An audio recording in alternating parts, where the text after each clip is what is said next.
उत्तर प्रदेश में हमारी सरकार ने अपना वर्ष 2022-23 का बजट आज विधानसभा में प्रस्तुत किया है। यह बजट प्रदेश की 25 करोड़ जनता की जनाकांक्षाओं की भावनाओं के अनुरूप प्रदेश के समग्र विकास को ध्यान में रख करके गांव, गरीब, किसान, नौजवान, महिलाएं, श्रमिक और समाज के प्रत्येक तबके को ध्यान में रख करके बनाया गया है। आदरणीय प्रधानमंत्री जी के नेतृत्व में, उनके मार्गदर्शन में लोक कल्याण संकल्प पत्र की भावनाओं के अनुरूप देश की सबसे बड़ी आबादी का राज्य उत्तर प्रदेश उन जन आकांक्षाओं की पूर्ति कर सके और समग्र विकास के लक्ष्य को प्राप्त करने में सहायक हो सके, इस दिशा से उत्तर प्रदेश सरकार का यह बजट 5 वर्षों का एक विजन भी है, जो प्रदेश के सर्वसमावेशी समग्र विकास के साथ साथ एक उज्जवल भविष्य की रूपरेखा भी तैयार करेगा। मित्रों, हम लोगों ने 2022 का विधानसभा का चुनाव के पूर्व एक लोक कल्याण पत्र जारी किया था। ये लोक कल्याण संकल्प पत्र में कुल 130 घोषणाएं हुई थी। इन 130 जो संकल्प हमारे लोक कल्याण संकल्प पत्र में थे, उसमें से 97 संकल्पों को हम लोगों ने इस बजट में पहले ही बजट में स्थान दिया है और इसके लिए हम लोगों ने 54,883 करोड़ रुपए का भी प्रावधान किया है। जो संकल्प 130 संकल्प थे, उनमें से कुछ संकल्प पहले से चले आ रहे थे, कुछ नए थे। उनमें से 97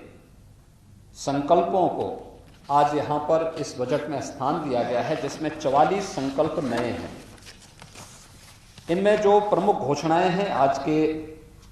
बजट में, वह मुख्य रूप से उज्ज्वला योजना के अंतर्गत जो लाभार्थी परिवार हैं, उनको वर्ष में 2 रसोई गैस के सिलेंडर उपलब्ध करवाने की घोषणा, और वह बजट में उन्हें स्थान दिया गया है। अन्नदाता किसानों के लिए भामाशाह भाव स्थिरता कोष की स्थापना के लिए धनराशि, एक फंड की स्थापना की गई है। यहां पे हम लोग पहले से ही एमएसपी का लाभ धान, गेहूं और अन्य फसली के लिए किसानों को उपलब्ध कराते रहे हैं, लेकिन आलू, टमाटर, प्याज आदि फसलों के लिए इस प्रकार की व्यवस्था अब तक नहीं थी। इस बजट में हम लोगों ने अपने अन्नदाता किसानों को राहत देने के लिए भाव स्थिरता कोष की स्थापना भी की है और उस कोष के लिए भी व्यवस्था की है। प्रदेश के अंदर आदरणीय प्रधानमंत्री जी का जो देश के लिए विजन है कि हम फर्टिलाइजर, केमिकल और पेस्टिसाइड में कमी लाते हुए प्राकृतिक खेती को बढ़ावा दे सकें। प्राकृतिक खेती की दिशा से उत्तर प्रदेश ने आदरणीय प्रधानमंत्री जी के मार्गदर्शन में पहले से ही अपनी कार्य योजना बनाई थी और उस कार्यक्रम के तहत यहाँ पे ट्रेनिंग के कुछ विशेष कार्यक्रम भी चले थे। प्रदेश में इस समय हजारों किसान ऐसे हैं जो प्राकृतिक खेती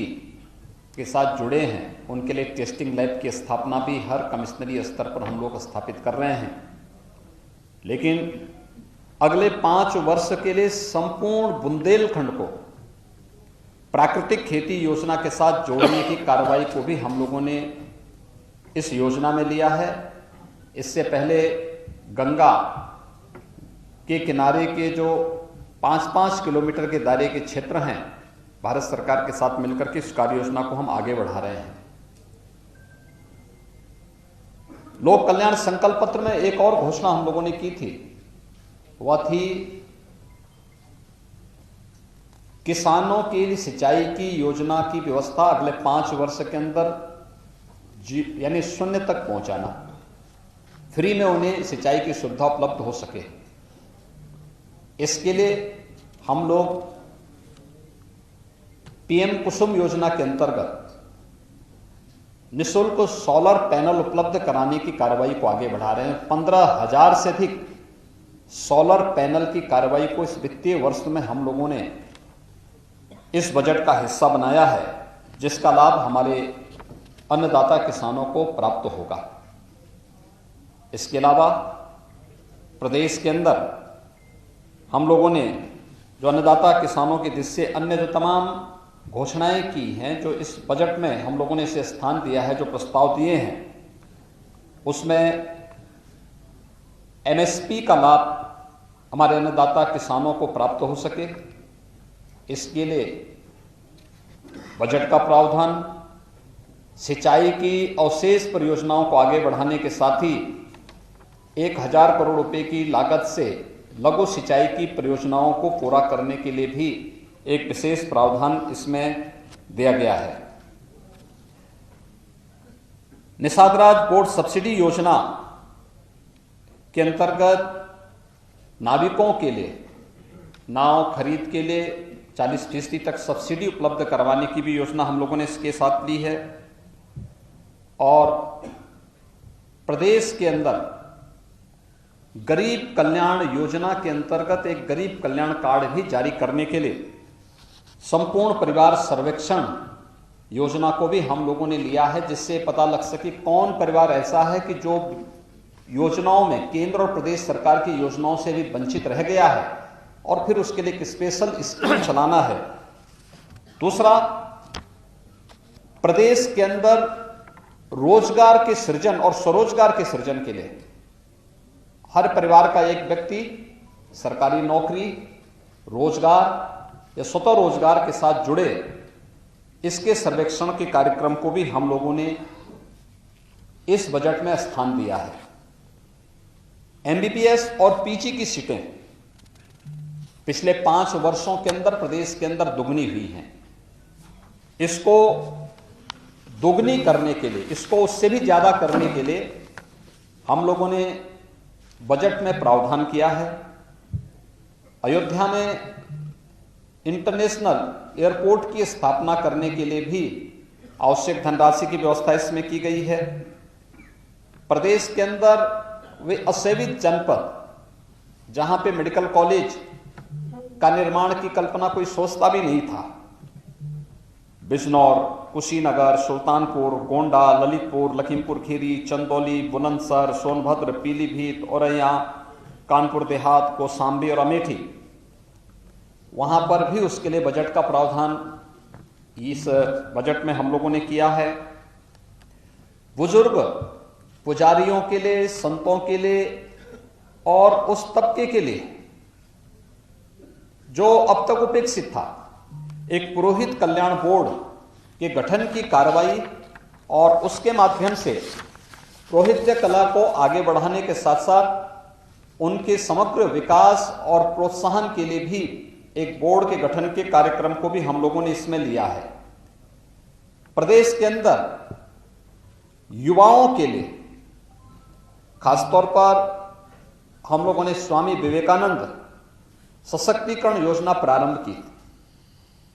और इसके तहत हम अपने युवाओं को टैबलेट और स्मार्टफोन दे रहे हैं। स्नातक और स्नातक हर युवा को इसके लिए धनराशि की व्यवस्था हम लोगों ने बजट में की है। इसके साथ ही प्रदेश के अंदर सामूहिक विवाह योजना के लिए भी, जिसमें हम 51,000 रुपये गरीब कन्याओं की शादी के लिए, किसी भी जाति मत मजहब से जुड़ी हुई कन्या हो